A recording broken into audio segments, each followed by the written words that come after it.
Otam va'da qilganingizdek men tanlagan qizni olib berasizmi? O'g'lim, zubday, o'zing tanlagan qizga uylantiraman. Kelsin bir ko'rishik. Ana keldi. Qan. Qaro qaro qoshlarga sum surib kecha Nega kech qolib ketdingiz? Tramvayda qolib ketdim-da. U qiz bo'lmaydi, yur ketdik. Nimaga hozir olib beraman dedingiz-ku? Yo'q, olib bermayman, fikrimdan qaytdim. Yur. Ha, nima sababini ayting, sababini? Yo'q. Azizim, ishdan yaxshi keldingizmi? kecha Mana shunaqa kelin salom qilib, azizim, ishdan yaxshi keldingizmi deb kutib olaman. Zo'ra?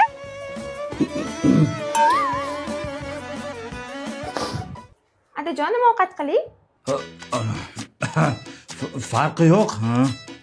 Unda menga manti yoqadi, manti qila qolaman. kecha Ne manti yoqardi.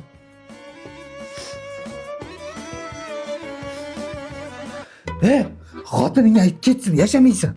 Nimaga dada? Yashamaysan dedim, yashamaysan, ketsin, ay. Ha, birorta sabab ayting. Yut. Tualetga kirganingga 1 soat bo'ldi, uxlab qoldingmi? Chiqasanmi? Men ishga ketishim kerak.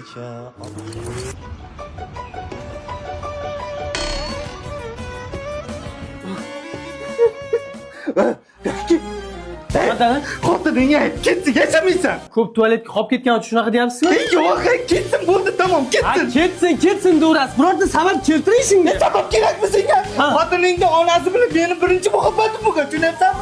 Uyga bir-biriga juda ham o'xshaydi. Har ko'rganda men qiynalyapman. Kelinib ko'rganda eski xotiralaringizga tushib ketyapti.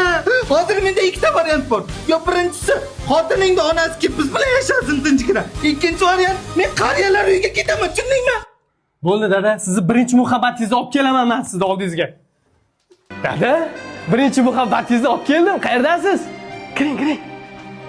Go'zalim kel.